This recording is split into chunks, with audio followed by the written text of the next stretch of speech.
Erim ağrıq. Abdari Rana Gopur. Bir hafta bo'ldi erim ağrıq. Bu qitim qattiq ağırdı. Ağrıq azabı bilan qiynalayotgan erimga qarab, shuni o'yladimki, ağrıq degannimi e'tiborni qila oladigan odamga bersa bo'ladi ekan juma. Biz zukam bulab qalsaq, birər sorsa, shu qizib, bishim, badallarim ağrıb, yutal, ishtim tutulub deymizg'u. Bular faqatli yetarlik emaskan. Erimdan ahvol so'rsangiz, yerning tagidan chiqayotgandek bir ovozda orolli anglayolg'idek qilib, kesilini tasvirlaydi. O'zimi bak astoydil bo'ladi. Şuna ən inçiki uçurlargacha odatda ishlatmaydigan sifat, ravish, holatlar bilan vahshiy bir fe'llarni ishiltib so'zlaydigan bo'lsa, men anglab, chidab bo'lolmayman bu og'riqqa.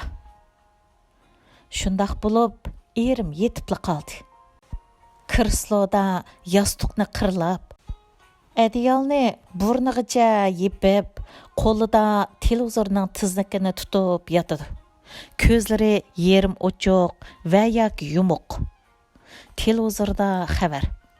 Avstraliya ministri Amerikaga beribdi ekan. Amerika Avstraliya do'stligining gapi. Televizorni shundoq o'chirsam, ovozini titirtib, "Anglayapman" deydi. Qo'rqib darhol ichib beraman. Ağrıq adam tamaq yeyolmaydigan, ammo mening erim buyurtib yeydi. Sho'rpaga salgan tamoqqa ushligimda bir kuni sho'guruch, bir kuni suyqash. Jiq assingiz tex yeydigan odam yo'q. Choylarni ehtiyot bilan damlab, lemon siqibtib, asaldan bir qo'shq selib, patnusda oldiga qo'yman texi. Kashlar uyquning parakandichiliklari. Aslidami uyqum nachar. Erim har bir o'rilsa, bir narsalarni deb ovozliq o'riladi. Uyquchilikda nima deganini anglay olmay yondirib so'rayman. Shuning bilan men tik o'ltirman, uxlay olmay. Hammadan qiziydigini opam texi. Necha kun jimjit bo'lib ketganda surishtirib uchir qilsam qaytiribdi. O'zlarining yaxshi turayotganliklarini aytib, bizdan ahvol so'radi. Uqishmay erimning og'riqligini deb sapdiman. Opam bichara deb boshladi so'zini. Oldi bilan erimning yaxshi xuluqlarini, uyimizga qo'shgan to'kpillarini muayyanlashtirib, ondan kasalning sababi va xatri eng oxirida men qilishga tegishlik bir tizimlikni berdi.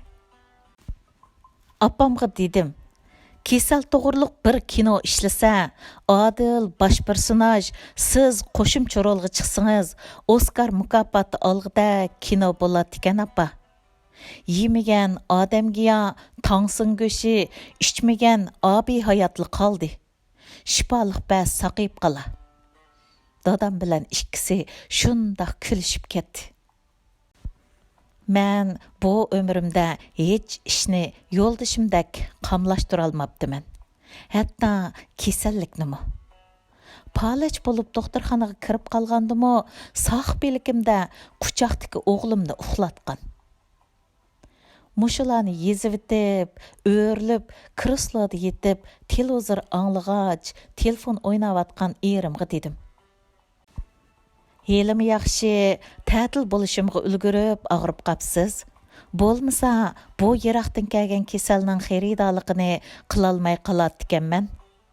Bekor bo'lsammi, ishchim pishib qolar bo'g'iydi.